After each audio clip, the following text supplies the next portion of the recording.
Serge Ibaka and the Raptors feeding off the home crowd in Toronto and tying up this series at 2 apiece. All Raptors tonight who pulled away, led by as many as 25, and take a 120-102 Game 4 win.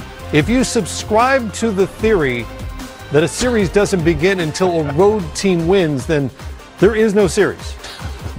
If you like really close series where it comes down to 3 games to win 2, then this is the series for you, because that's where we are in the Eastern Conference Finals. Yeah, and, both games have played out very similarly in that both teams had a chance in what I call 50-50 games to win a game on the road. Mm-hmm. Neither did. And then the other game, the home team emphatically won. And right. So now it does come down to a best 2 out of 3. And when you're an experienced team, which Toronto is, if you think about it, you got Kawhi Leonard, who's MVP of the finals. Danny Green's a world champion. Mm-hmm. Marc Gasol's played in a lot of playoff games over the course of his career. Serge Ibaka, they've got a lot of tried and true veteran guys. They understand, like in a 7-game series, we know we got to win 1 there. Yeah, we'd like to win 1 or 2 or Game 5. Sure. We got 4 chances. And generally with each game, you should get a little more comfortable playing on the road in that environment. You have a rhythm and a cadence to the game. And so right now, if you're Toronto, you feel really good because your scheme defensively, even though Chris Middleton and Giannis play well, no one else really had much of an impact. Right. Eric Bledsoe has been a no-show in this postseason. That's basically 2 postseasons in a row in a lot of ways. And so their inability to make shots from the perimeter, particularly at that position, Malcolm Brogdon struggled as well.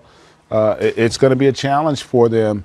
You would hope they're going to have that home cooking and guys will get their rhythm like we saw with Fred VanVleet tonight and how he and Serge Ibaka bounced back. But Toronto now is going to go to Milwaukee with a tremendous amount of confidence, knowing that, hey, if we get 5, Game 5, we got a chance to close it out on our home floor, mm-hmm. which as the team that doesn't have home court, that's like a 7th game. Sure. If you have that chance. You just pulled a Bill Walton on me. You went like 2.5 minutes before I even introduced you. Yeah, well, I'm hyping. That's Greg Anthony. That's Jason Terry right over there. I'm Matt. Someone might have no watched introduction needed. No. I don't know what point I was going to make. What are your thoughts on Game 4 here tonight? Toronto got contributions from their bench was huge tonight on a night when Kawhi Leonard was effective in a lot of ways, but didn't really seem to have his best stuff, as they say in baseball. Didn't really seem to have his fastball, if you will. Well, Toronto came out with the mindset of we are going to be the aggressor.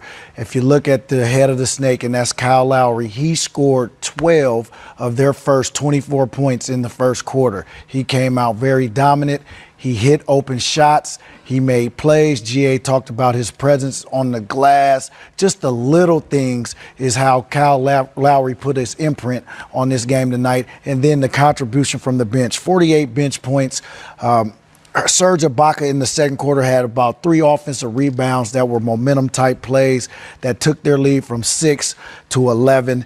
And then nobody for the Milwaukee Bucks bench were in double figures. It was the opposite of Game 3 when they were great. The bench was great in that game, kind of kept them in it. Yeah, and it kept them in it. But, again, VanVleet tonight, he finally found his rhythm from 3. Norman Powell has been the most consistent and productive bench player throughout these playoffs. He got up 18 shots tonight, only had 18 points, but those were big points from him. They'll need to get that same consistency when they go into Milwaukee. As you know, bench players, GA, I was one, you were one at a certain period of time. Mm-hmm. You are most comfortable at home. Yeah.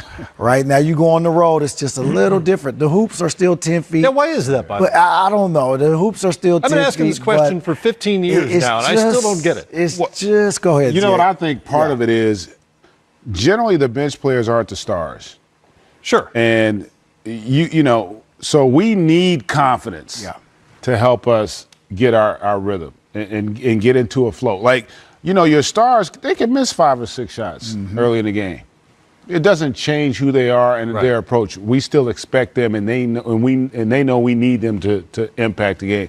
For us, though, we generally aren't going to get 18 shots. No. Like in a game when you come off the bench, unless you're making a lot of shots. Right. You know, and so you tend to, when you're home, you got the crowd behind you, you feed off of that, you get that energy, and you do know those opportunities will be there, but you've played in that arena an exponential amount of times compared to being on the road. Right. You know where your spots are going to be. You tend to be a quarter step quicker, because you got more confidence, and that does play a role in it.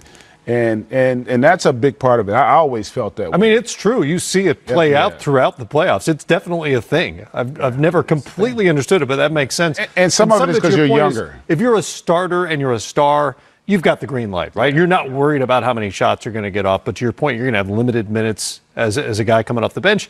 And maybe particularly if you're a scorer coming off the bench, if you don't have it that night, you may not be in the game that long. May not be in the game. You look at George Hill tonight, played 26 minutes. To your point, GA, just didn't get the attempts. Yeah. He's 1 for 2. Right. He's been their leading scorer off the bench in the playoffs, averaging almost 15 points a game. So, again, just not those attempts. You know he'll get many more opportunities at home, which he did in games 1 and game 2. Malcolm Brogdon, 2 of 11 off the bench as well. He's been really